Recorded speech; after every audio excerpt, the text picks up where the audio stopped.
It seems, though, in the search for Kalashnikov rounds for AK-47s, yes, ISIS are targeting Iraqi army facilities. Well, of course, those are facilities supplied by that massive American effort to build the Iraqi army up not so long ago. But this is one small, more historical, perhaps, part of the many problems appearing now 3 weeks in to the United States' more concerted effort against ISIS in Syria, where we're seeing many cracks already appearing.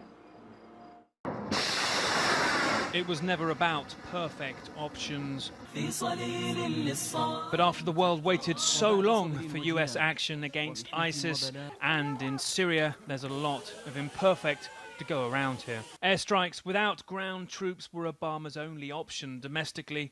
But after nearly as many airstrikes as during the entire Pakistan drone campaign, things are going the wrong way on the ground.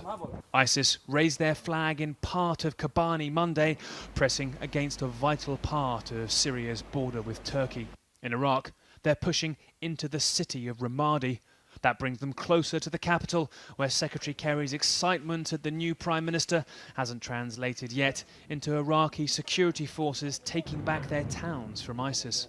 In fact, one arms control group said over the weekend a lot of the bullets fired by ISIS used to belong to Iraqi security forces they probably overran. And even diplomatically, the good news has soured. A delicate coalition of Sunni Arab countries joined US aircraft against ISIS, but Vice President Joe Biden offended many of them in this Harvard speech. Our allies in the region were our largest problem in Syria. They poured hundreds of millions of dollars and thousands of tons of weapons into anyone who would fight against Assad, except that the people who were being supplied were al-Nusra and al-Qaeda and the extremist elements of jihadis coming from other parts of the world. Vital ally Turkey, whose troops are now at the border near Kobani, and the Emirates were publicly outraged. And Biden's weekend was spent in damage control.